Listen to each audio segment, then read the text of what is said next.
ہوں, کدھر منہ کر کے اذان دوں. حضور کی طرف دیکھنے لگے. میرے آقا نے فرمایا بلال میری طرف دیکھ کر کے اذان دو. اسی کو بریلی کا امام کہتا ہے حاجیو آؤ شہنشاہ کا روزہ دیکھو, کعبہ تو دیکھ چکے کعبے کا کعبہ دیکھو. اور کعبہ کیا کہتا ہے؟ بریلی کے امام کہتے ہیں غور سے سن تو رضا, کعبے سے آتی ہے صدا, میری آنکھوں سے میرے پیارے کا روزہ دیکھو. عزیزان گرامی وقار, یہ پہلی اذان ہے. بلال حبشی نے اذان دی. مکہ میں جتنے لوگ تھے سب پکڑ کر کے لائے ہوئے تھے, جو بڑے دنوں سے جنگ لڑتے تھے. بدر میں گئے ہوئے, احد میں گئے ہوئے, خندق میں گئے ہوئے, خیبر میں آئے ہوئے کئی لوگ تھے وہاں پر. سب کو پکڑ کر کے لایا گیا تھا اور سب مجرم تھے, قیدی تھے آج کے. اور صحابہ نعرہ کیا لگا رہے تھے؟ الیوم یوم الملحمہ, آج تو گوشت چھتڑے اڑانے کا دن ہے. یہ جتنے مارے تھے سب کا بدلہ لیا جائے گا. حضور صلی اللہ علیہ وسلم ایک اونچے ٹیلے پر چڑھ جاتے ہیں اور اس کے بعد مکہ والوں سے مخاطب ہو کر کے فرماتے ہیں اے مکہ والوں, آج تم سب کے سب یہاں پر عاجز اور مجبور ہو کر کے آئے ہو. بتاؤ تم میرے بارے میں کیا خیال کرتے ہو, میرے بارے میں کیا گمان کرتے ہو؟ مکہ والوں نے ایک ہی زبان سے کہا انت کریم ابن کریم و اخ کریم, آپ کریم ہیں, شریف ہیں, آپ کے باپ بھی کریم تھے, آپ کریموں کے بھائی ہیں, آپ سے سخاوت کے علاوہ ہم کوئی امید نہیں رکھتے. حضور نے صحابہ سے کہا جو نعرہ لگا رہے ہو الیوم یوم الملحمہ بند کرو, آج چھتڑے اڑانے کا دن نہیں ہے. الیوم یوم الرحمہ, آج رحم کرنے کا دن ہے. الا تثریب علیکم الیوم اذهبوا انتم الطلقاء, میرے آقا نے فرمایا جاؤ مکہ والو, آج تم سے کوئی پوچھ تاچھ نہیں ہوگی, تم سب کے سب آج معاف کر دیے گئے. یہ پہلا اعلان تھا.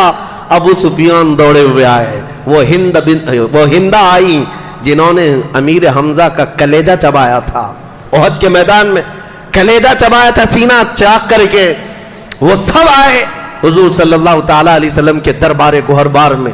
آتے ہی عرض کیا اشہد ان لا الہ الا اللہ واشہد ان محمد رسول اللہ. میرے آقا صلی اللہ علیہ وسلم کے اخلاق کریمہ نے ایسے سخت دلوں کو موم کر دیا تھا جو کسی کے سامنے جھکتے نہیں تھے. وہ آستانہ نبوی میں آج جھک گئے, سب جھک گئے. یہاں تک کہ صفوان ایک شخص ہے, بہت سخت دشمنی, جس کے باپ کا قتل ہو گیا تھا بدر میں.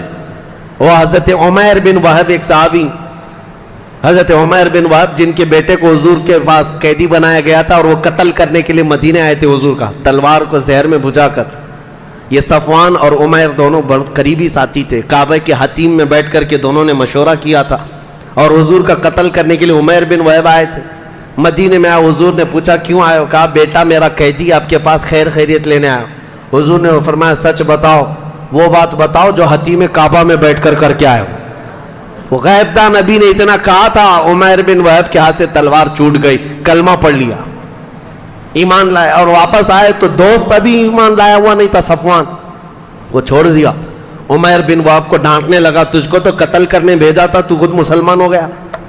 اب صفوان کو بہت سمجھاتے تھے لیکن سمجھتا نہیں. جس دن فتح مکہ ہوا اس نے کہا کہ میں یہاں ان کے سامنے قیدی اور مجبور بن کر کے رہنے سے خودکشی کرنا پسند کرتا ہوں. گھوڑا لے کر دوڑ پڑا, کہا کہ میں سمندروں میں جا کر کے چھلانگ لگاؤں گا اور ڈوب کے مر جاؤں گا لیکن محمد کے ہاتھ میں نہیں ہوں گا. اتنا کٹھور دل. عمیر بن وہب آئے, کہا کہ یہ خودکشی کرنے جا رہا ہے, سوسائڈ کرنے جا رہا ہے. دوڑتے ہوئے آئے, کہا دیکھ محمد صلی اللہ علیہ وسلم نے ابو سفیان کو معاف کیا, ہندہ کو معاف کیا, سب کو, تو کون سا بڑا ہے, آ جا. کہا نہیں میں نہیں آ سکتا. تھوڑی دیر کے بعد پوچھنے لگا کیا وہ مجھ جیسے کو معاف کریں گے؟ میں نے تو ان کے قتل کا منصوبہ بنایا, بدر میں ان کے سامنے, احد میں ان کے سامنے, خندق میں ان کے سامنے, مجھے معاف کریں گے؟ عمیر نے کہا معاف کریں گے, میری بات تو سن. کہتا نہیں مجھے یقین نہیں. حضرت عمیر آئے, کہا رسول اللہ صلی اللہ علیہ وسلم سے آج فتح مکہ آپ نے فرمایا یوم الرحمہ ہے, رحمت کا دن ہے. میرا قریبی دوست تھا صفوان, اگرچہ وہ آپ کی دشمنی میں کئی سال بتایا, ایک رحم کی بھیک چاہتا ہوں, اسے معاف کرنے کا آپ پروانہ دے دیں. حضور نے فرمایا جاؤ اس سے کہہ دو میں نے معاف کیا.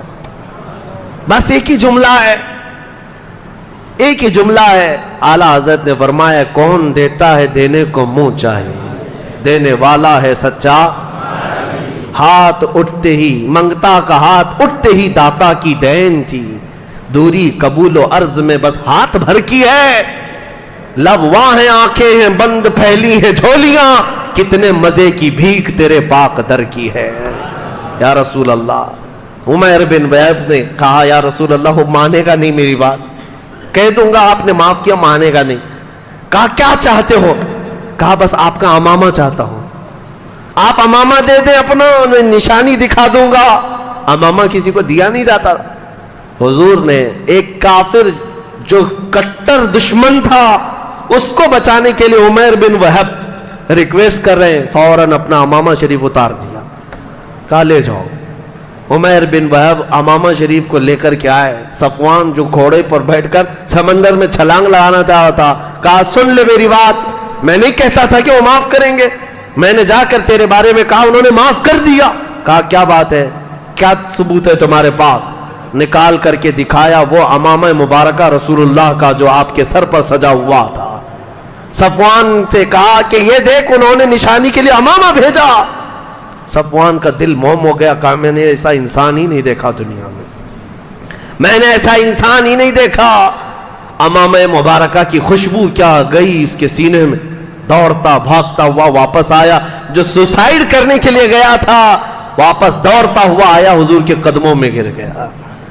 اور اس کے بعد بعض روایتوں میں کہا گیا ہے وہ کہتا تھا کہ آپ کے بار میں تو جان بچانے کے لیے گیا تھا, اب اگر یہ مار بھی دے تو مجھے پرواہ نہیں, اس لیے کہ میرا دل ان کے قدموں میں گر گیا ہے, اب قتل بھی ہو جاؤں ان کے ہاتھ سے تو کوئی پرواہ نہیں, خوشی سے مر جاؤں گا.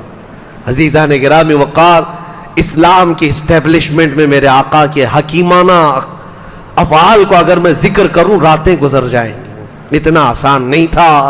فتح مکہ کے بعد کیا رسول کریم صلی اللہ تعالی علیہ وسلم اس دن عمرہ فرماتے ہیں, عمرہ کے بعد فوراً آپ مدینہ طیبہ کے لیے رخصت ہو رہے تھے, تو یہ اعلان فرمایا تھا, اے مکہ میں تجھ سے بے حد محبت کرتا ہوں, کاش مکہ والوں نے مجھے نہ نکالا ہوتا تو میں زندگی بھر کبھی مکہ چھوڑ کر نہ جاتا. مکہ سے حضور صلی اللہ تعالی علیہ وسلم رخصت ہوئے, واپس مدینے آئے. یہ 7 ہجری کی بات تھی. اس کے بعد کچھ بڑی جنگیں ہوئی ہیں, دوسرے لوگوں سے جنگ حنین ہوئی ہے, جنگ تبوک ہوئی ہے, اور اس کے بعد 10ویں ہجری تھی.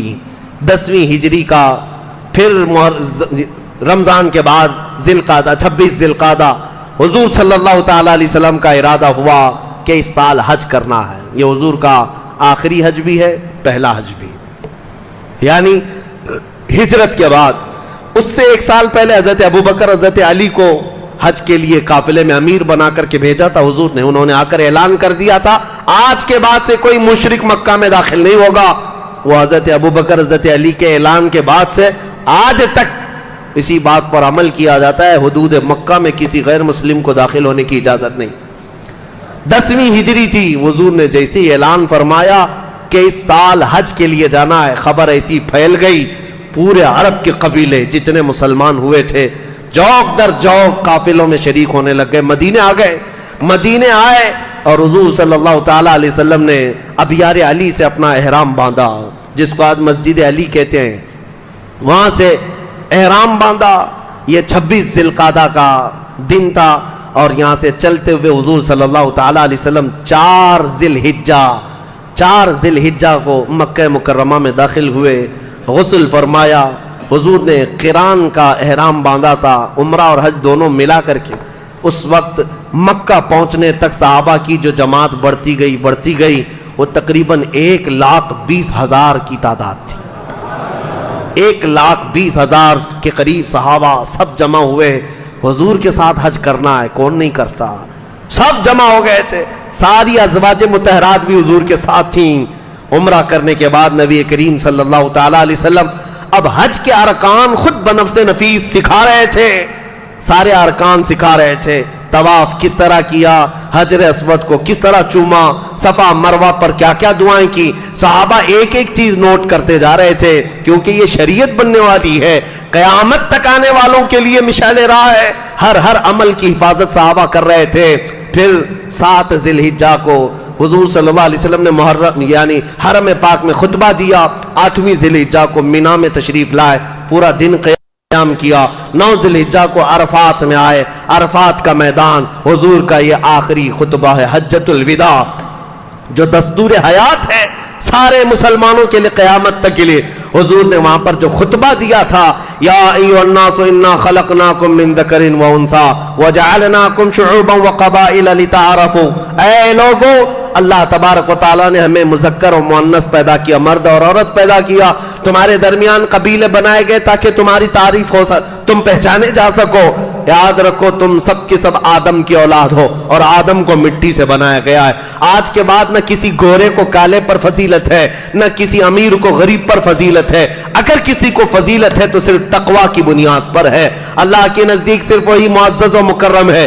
عورتوں کے حقوق کے لیے حضور صلی اللہ علیہ وسلم نے فرمایا ان کے ساتھ بدسلوکی کرنے سے ڈرو, ان کے ساتھ برا سلوک کرنے سے ڈرو. باندیوں کے حقوق بتائے, مزدوروں کے حقوق بتائے, پڑوسیوں کے متعلق بتایا, اور پھر اخیر میں فرمایا تم میں سے جو حاضر ہے وہ غائب تک میرے پیغام کو پہنچا دو. اس خطبے کے بعد حضور نے ایک جملہ فرمایا, میں نے جو کچھ بھی کہا ہے اس کو محفوظ رکھ لو, ہو سکتا ہے آج کے بعد اس جگہ پر میں دوبارہ تم سے ملاقات نہ کر سکوں. اور پھر وہ آخری آیت قرآن کی, 23 سال سے قرآن نازل ہو رہا تھا, آیت نازل ہوئی, الیوم اکملت لکم دینکم واتممت علیکم نعمتی ورضیت لکم الاسلام دینا. اللہ نے فرمایا چھٹے پارے کی آیت ہے, آج کے دن تمہارا دین مکمل ہو گیا. اللہ فرماتا ہے میں نے اپنی تمام نعمتیں مکمل تم کو دے دی اور تمہیں اسلام دے کر میں راضی ہوا.